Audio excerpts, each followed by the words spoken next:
बिस्मिल्लाहिर्रहमानिर्रहीम। अस्सलाम वालेकुम वरहमतुल्लाहि वबरकातुहू। लाखों करोड़ों दरूद मोहम्मद मुस्तफ़ा सल्लल्लाहु अलैहि वसल्लम और उनकी तय्यब व ताहिर आल पर।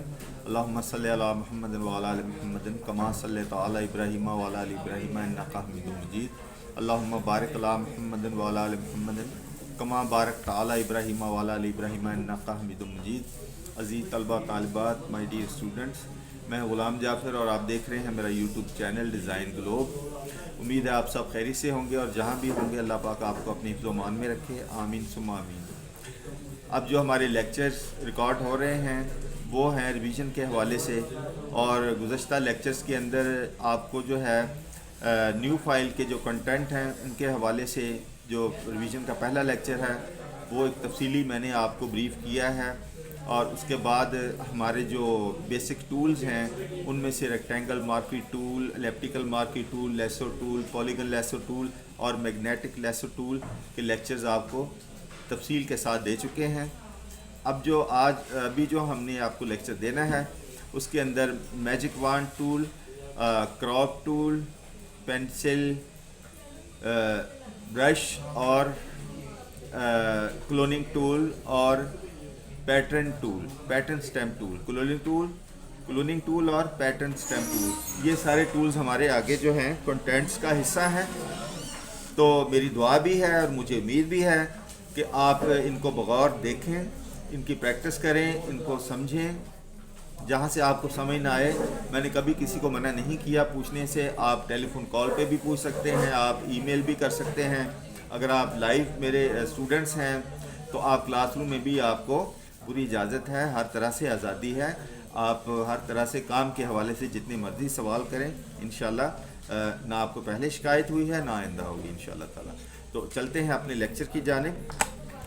तो मैजिक वांड टूल जो है इसको हमने आज डिस्कस करना है। सबसे पहले मैजिक वांड टूल जो है, जैसे इसके नाम से ज़ाहिर है, इसके अंदर जादुई ताकतें हैं।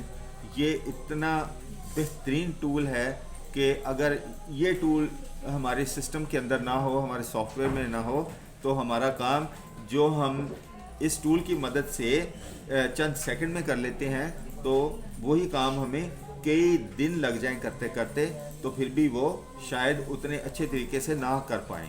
ये बहुत इम्पॉर्टेंट टूल है। सारे टूल्स की तरह इसमें जितने भी टूल्स हैं जो हमारी वर्किंग से रिलेटेड हैं वो सारे के सारे बहुत ज़बरदस्त हैं।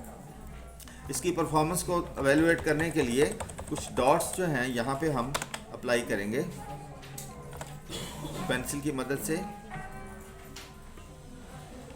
चलें, इसमें कुछ मैं कोशिश करता हूँ, कुछ ड्रॉ करते हैं, थोड़ा सा कुछ अच्छा। स्पेस को बंद कर लेंगे।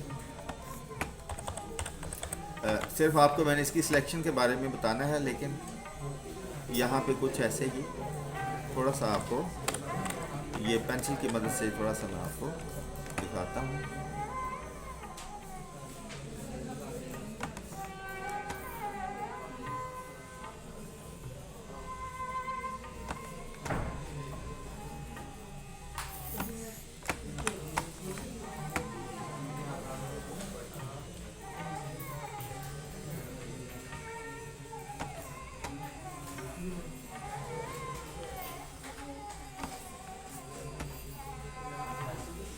असल में हमने जो आपको बताने का मकसद है वो मैजिक टूल के हवाले से है। तो चलो, आपके जो लेक्चर को थोड़ा सा इंटरेस्टिंग बनाने के लिए मैंने एक थोड़ी सी एक कोशिश कर रहा हूँ ताकि आपका जो लेक्चर है वो थोड़ा सा इंटरेस्टिंग हो जाए। तो अब ये हमारे पास कुछ आउटलाइन हमने लगाई हैं, इसको अब मैजिक टूल के साथ हमने सेलेक्ट करना है। तो वो जो हम सिलेक्शन करते हैं जब भी, तो वो हमारी जो ज़रूरियात होती हैं उसको देखते हुए ही हम टूल की हेल्प लेते हैं। जैसा कि अगर फ़र्ज़ करें मुझे सिर्फ इस लाइन को अगर सिलेक्ट करना है, सिर्फ इस लाइन का कलर चेंज करना है, तो सबसे पहले मैंने अपने जो मेन्यू बार है इसके जो टूल ऑप्शंस हैं उनको एक दफ़ा देखना ज़रूरी होगा। यहाँ पे जो कॉन्टिग्यूस की ऑप्शन है इसको चेक रखेंगे। अगर ये अनचेक होगा तो ये सारे का सारा ब्लैक सिलेक्ट हो जाएगा, जो कि हार्ड फॉर्मेट में है। इसके जो एजेस हैं वो सॉफ्ट भी नहीं है। आप देखिए, मैं अगर इसको बेटा सिलेक्ट कर लेता हूँ इस तरह, तो देखें कॉन्टिग्यूस हमारा एक्टिव था, तो ये आउटलाइन इतनी सिलेक्ट होगी। ठीक है। अगर हम चाहते हैं कि इसके साथ ये भी सिलेक्ट करना है, तो अब हम शिफ्ट का बटन प्रेस करेंगे। ये देखिए हमने शिफ्ट का बटन प्रेस करके इसको भी सिलेक्ट कर लिया। हम चाहते हैं कि इसको भी सिलेक्ट करें, तो अब हम फिर से शिफ्ट का बटन प्रेस करके कर लेंगे, और यहाँ पे हम अपना मन मर्जी का जो कलर हमें चाहिए है वो कलर हम यहाँ पे कंट्रोल डेल से भी दे सकते हैं और बैक स्पेस से भी दे सकते हैं। क्यों कि बैकग्राउंड के अंदर हमारा रेड कलर है, तो यहाँ पे हम कंट्रोल डेल से भी दे सकते हैं और बैक स्पेस से भी दे सकते हैं। अगर ये कलर हमारा फॉरग्राउंड के अंदर हो, तो अब क्या करेंगे हम, अब हम सिर्फ आल्ट डेल की मदद से यहाँ पे कलर दे सकते हैं। आल्ट प्लस डेल की मदद से कलर दे सकते हैं। अच्छा, तो ये है तो है एक ऑप्शन। हम चाहते हैं कि हमारा ये सारे का सारा ब्लैक सेलेक्ट हो जाए एक क्लिक के साथ, तो हमें ये करना होगा कि इसको अनचेक कर देंगे कॉन्टिग्यूस को।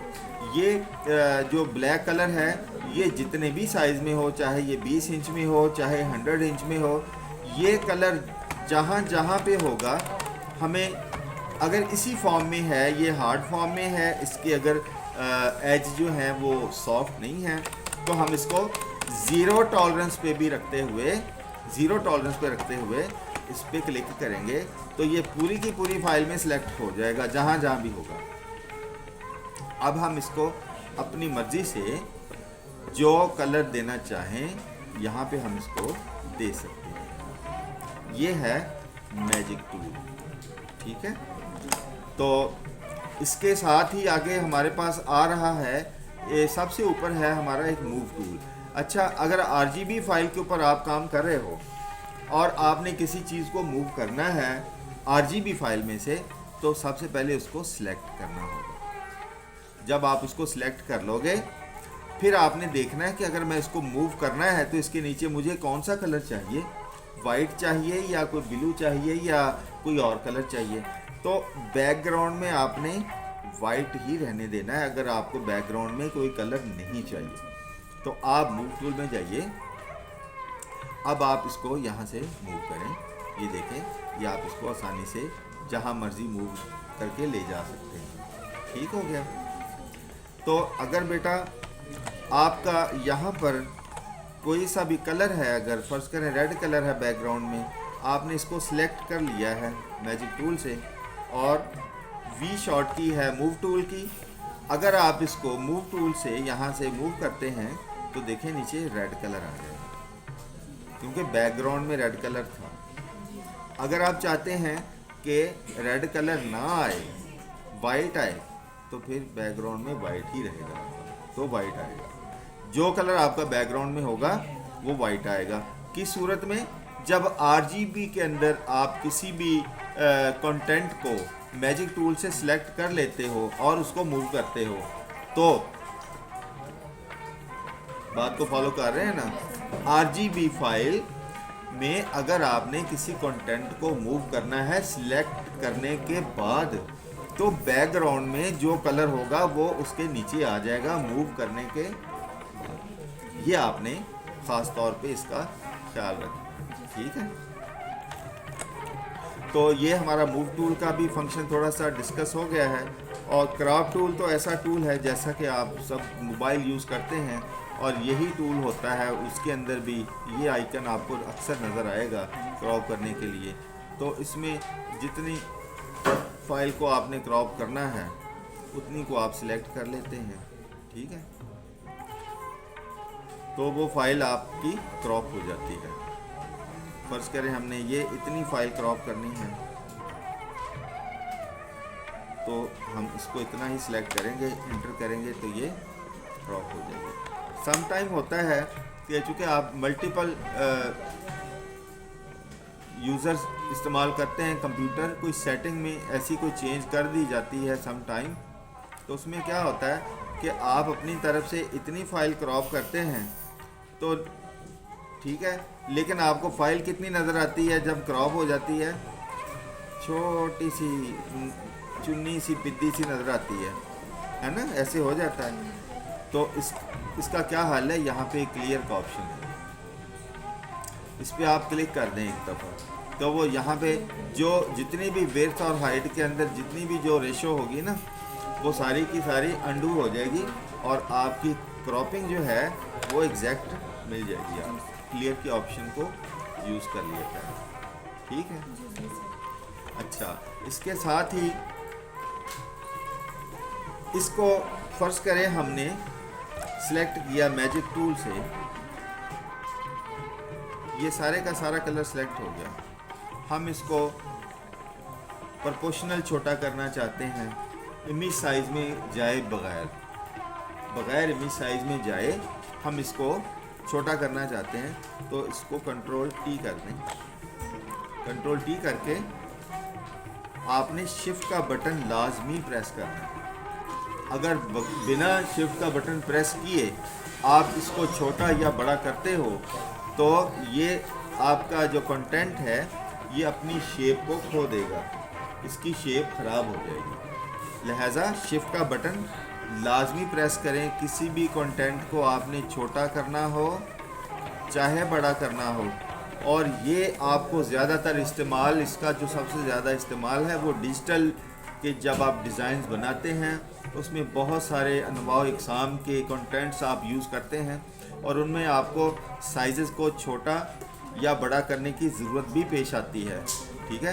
तो उसमें आप जल्दबाजी में, अक्सर मैंने नोट भी किया है आपके डिज़ाइंस के अंदर कि डी शेप फिगर्स जो हैं वो नज़र आ रहे होते हैं। उसकी वजह यही होती है कि आप शिफ्ट का बटन प्रेस किए बिना करते हैं, उसकी वजह से जो आपके डिज़ाइन का जो कंटेंट है वो अपनी शेप को लूज़ कर देता है, वो राइट शेप नहीं रहती, रॉन्ग शेप बन जाती है, या उसे कह लें कि वो डी शेप हो जाता है। लिहाजा इन चीज़ों का ख़ास तौर पे ख्याल रखें, इन टूल्स की बार बार प्रैक्टिस करें, इनको अपने इस्तेमाल में लाएं और यकीनन आप अपने अब तक जितने भी आपने डिज़ाइंस की प्रैक्टिस की है, जो आप वर्किंग करते हैं, उसमें ये टूल इस्तेमाल होते हैं और इन टूल्स को इस्तेमाल करने का बेहतरीन तरीका जो है वो आपको बता दिया जाता है और इन पे आपने अपनी ग्रिप को मजबूत करना है, अपने काम को आपने स्ट्रेंथन करना है और अब वक्त आ गया है कि आपने अपने काम की स्पीड को भी थोड़ा सा बढ़ाना है, क्योंकि सिर्फ अच्छा काम कर लेना ही काफ़ी नहीं होता। अगर आप बहुत स्लो काम करते हैं लेकिन बहुत अच्छा करते हैं, ये काफ़ी नहीं है। उसके लिए ज़रूरी है कि आपकी मुनासिब रफ्तार भी होनी चाहिए, क्योंकि कंपटीशन का दौर है। जब आप किसी भी जगह पे परफॉर्म करते हैं, किसी इदारे में परफॉर्म करते हैं, तो ज़ाहिर है वहाँ पे डेली की एक प्रोडक्शन जनरेट होती है, एक प्रोडक्शन लिस्ट जनरेट होती है। अगर आप बहुत स्लो हैं तो आपकी प्रोडक्शन कम रहेगी, लिहाजा आपकी परफॉर्मेंस वीक रहेगी। अपनी परफॉर्मेंस को बेहतर करने के लिए काम को 100% डन करें और बेहतरीन परफॉर्म करें और टाइमली परफॉर्म करें। तो दुआ में याद रखिएगा, मेरा ईमेल है ghulamjafarkhan@gmail.com।